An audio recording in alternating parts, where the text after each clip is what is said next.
Chaque année, environ 4000 tonnes d'or sont extraites dans le monde, soit suffisamment pour couvrir toute la ville de San Francisco.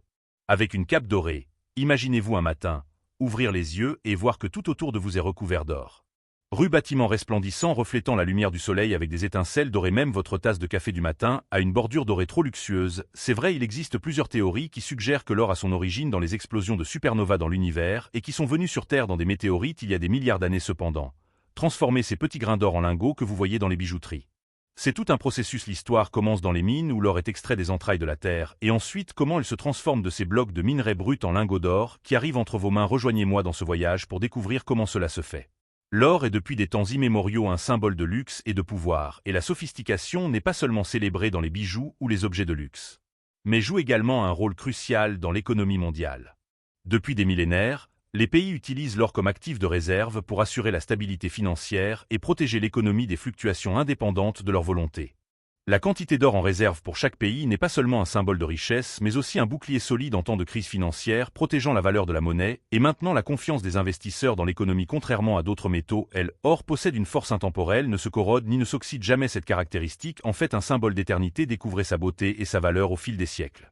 Qu'il s'agisse de lingots d'or pur ou de fines couches d'or, si fines qu'elles peuvent voler dans les airs, l'or continue de briller, attirant l'admiration et le respect dans toutes les civilisations.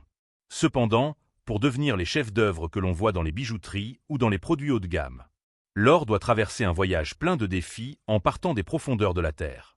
L'or est extrait et raffiné dans des mines éloignées à travers une série de processus complexes.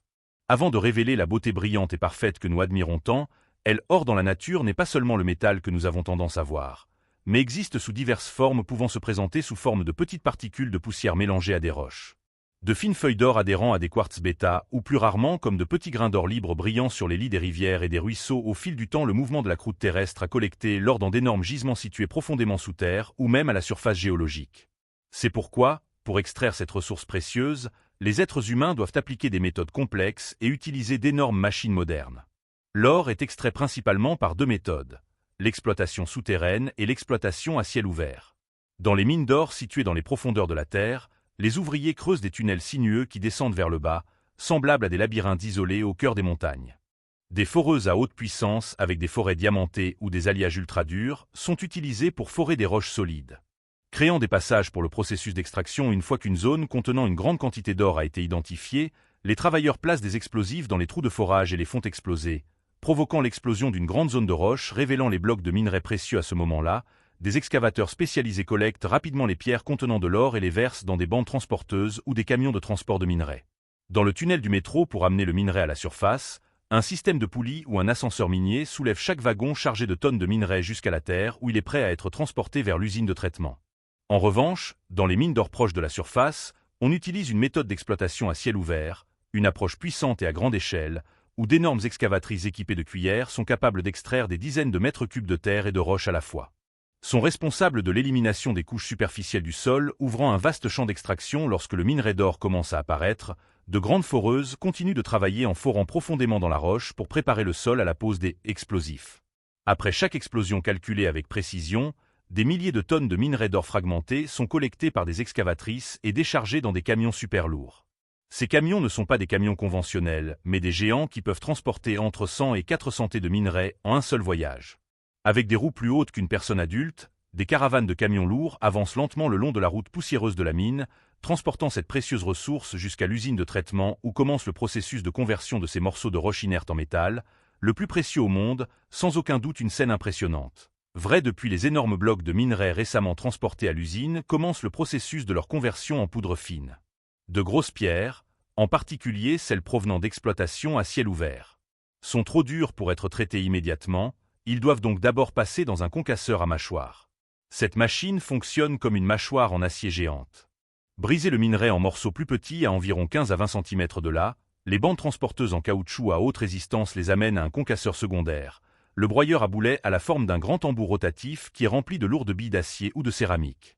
Lorsque le tambour tourne en continu, ces billes tombent librement et frappent durement le minerai, créant une friction et une force de compression énorme sous cet impact constant. Le minerai est finement broyé jusqu'à ce qu'il soit réduit en petites particules presque sous forme de poudre fine. Après avoir été finement broyé, Le minerai d'or est acheminé vers une machine de criblage vibrante où les particules qui atteignent la bonne taille continuent leur chemin tandis que les particules trop grosses reviennent pour être à nouveau broyées. C'est à ce stade que l'or commence à se séparer complètement de la roche de base.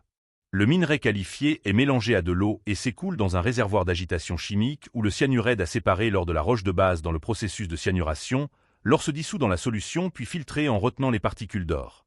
Après la fuite, l'or n'est pas encore sous sa forme pure car il est encore mélangé à des impuretés et doit passer par plusieurs étapes de raffinage pour atteindre sa pureté maximale. Après avoir été fondu à une température supérieure à 1064 degrés Celsius. Or liquide brille de mille feux et est prêt à être moulé s'il est fait manuellement. L'artisan utilise une cuillère spécialisée ou verse l'or d'un chaudron avec un robinet réglable. Ce processus nécessite dextérité et une grande concentration car l'or doit couler de manière continue et uniforme pour éviter la formation de bulles d'air ou de vide qui peuvent affecter la qualité du lingot. Lorsque l'or est versé dans le moule, s'étend le long du fond et remplit progressivement le moule en raison de la gravité. Dans un système automatique, l'or est versé avec précision dans chaque moule pour assurer un poids et une taille uniforme, puis l'or passe par un processus de refroidissement pour se solidifier complètement. Le système de refroidissement utilise des ventilateurs, des surfaces chauffantes ou une pulvérisation d'eau froide pour aider l'or à durcir plus rapidement tout en maintenant une structure stable.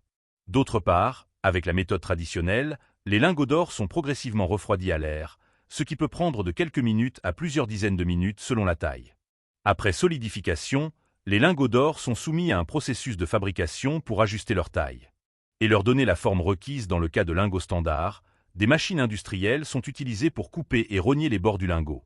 Pour garantir qu'ils ont les dimensions et le poids exacts, dans les cas nécessitant une forme particulière comme l'or pour les bijoux ou les composants électroniques, l'or est passé dans un laminoir pour être transformé en feuilles minces ou étiré en fil pour leur destiner à la frappe de pièces ou de médailles. Un procédé d'impression est appliqué pour augmenter l'esthétique et la valeur du produit. La technologie de rayonnement laser est utilisée. Les machines laser peuvent graver des motifs complexes sur des numéros de série en or ou des logos de marque sans affecter la qualité du métal. C'est une étape cruciale pour les pièces d'or d'investissement, les médailles ou les bijoux haut de gamme, car cela permet au produit d'avoir un sceau exclusif et facilite l'authentification de son origine. Je veux partager un petit secret avec vous, un cadeau exclusif pour ceux qui ont eu la patience de suivre la vidéo jusqu'au bout.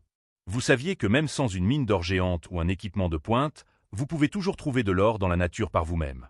Cela semble difficile à croire, n'est-ce pas? Mais en réalité, il est tout à fait possible que de tels ors gratuits apparaissent dans la nature le long des ríos et des ruisseaux après des millions d'années d'érosion à partir de gisements de minerais.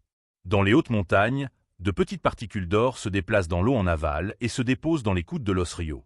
Zone de bancs de sable ou crevasses rocheuses où le débit d'eau diminue et où des matériaux lourds comme l'or peuvent s'accumuler.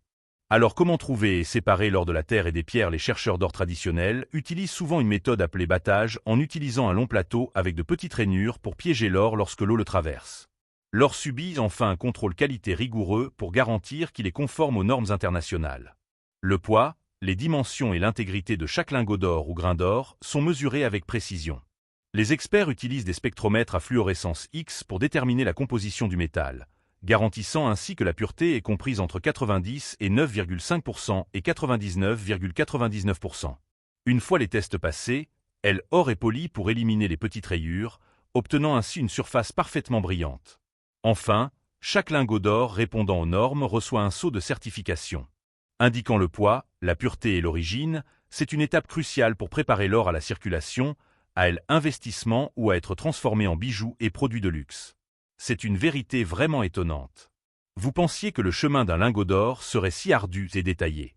Le voyage de l'or est une histoire de transformation précieuse des mines profondes pour devenir un symbole de luxe et de puissance, scintillant sur des bijoux exquis solides dans le monde financier ou rehaussant la touche d'opulence à la table. L'or porte toujours avec lui une attraction éternelle. Et que pensez-vous de ce voyage en or? Merci de nous rejoindre, n'oubliez pas d'aimer et de vous abonner pour découvrir d'autres voyages passionnants.